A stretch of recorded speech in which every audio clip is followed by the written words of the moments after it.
Ladies and gentlemen, Carlos Sainz has made his choice, and that choice is being Williams F1. Carlos Sainz will start driving for the team starting in 2025 and possibly beyond, but for now, it's a 2-year deal for 2025 and 2026.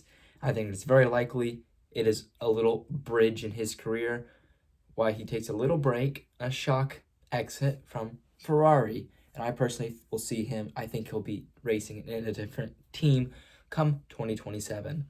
But for now, we need to ask ourselves, what got Carlos Sainz here? Well, it was the shock move from Lewis Hamilton joining Ferrari. It shocked all of us. It shocked the F1 world. He had a deal with Mercedes to be there through the end of 2025, and he just got the contract breach and joined Ferrari, as it shocked literally all of us. When I saw it in Racer, I couldn't believe it.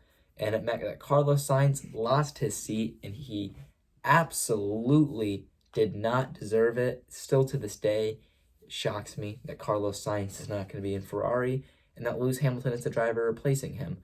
I genuinely feel bad for Carlos Sainz that it's Williams that he had to go to. I mean, it shows that he's got no belief in the Audi project, which Carlos Sainz not going to Sauber / Audi, it really makes me question the Audi project. Like, you couldn't get a quality driver like Carlos Sainz, you have all the Audi stuff coming in.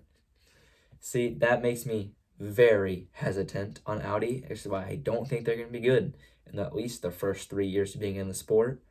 So, yeah, I mean, and then he didn't want to go to Haas, and then Alpine was an option when they heard about the Mercedes engines, and then Red Bull and Mercedes didn't give him a chance.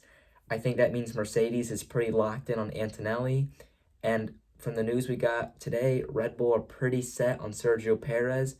I think for the next 4 races, the way Christian Horner worded his statement, it sounds like he's got like 4 races to prove himself. So what I take from that is if he does okay, then he'll race throughout 2024 and then get a new driver for 25. And if he does bad, then they'll get someone new for the rest of the season. And if he does good, then he'll continue on with Red Bull in 25. So I think that Red Bull opportunity wasn't going to be there for him. Mercedes, I think, as already said, Antonelli.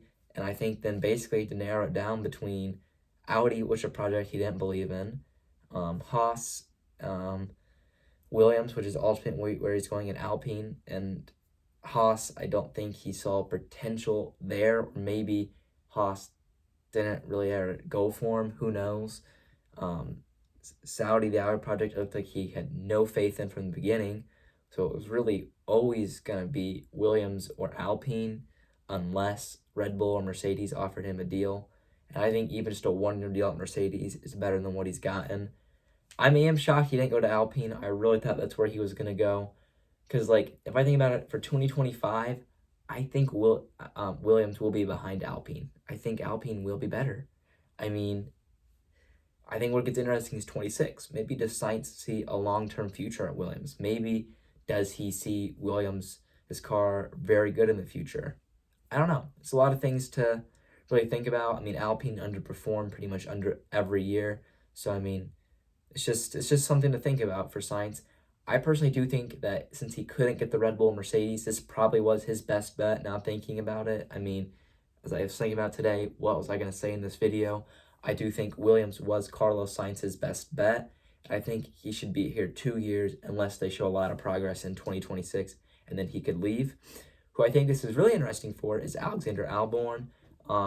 We're about to find out if he was just up against rubbish drivers in Latifi and Sargent, or if those drivers were putting the car right where it should be and normal Grand Prix drivers.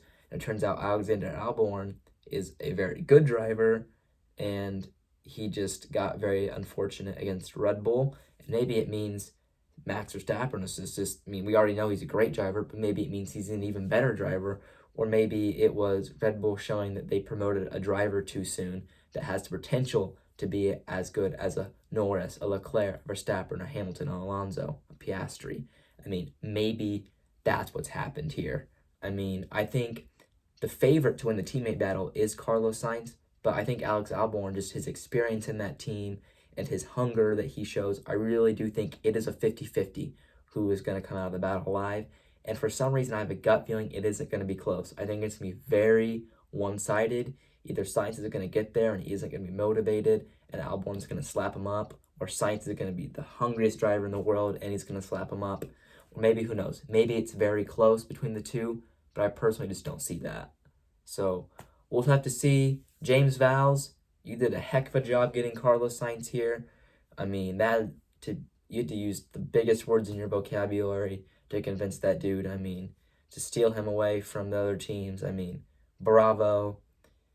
Carlos, I feel bad for you. This is the situation that you're in, but keep chucking along, brother. Hope you get another win or two this year with Ferrari.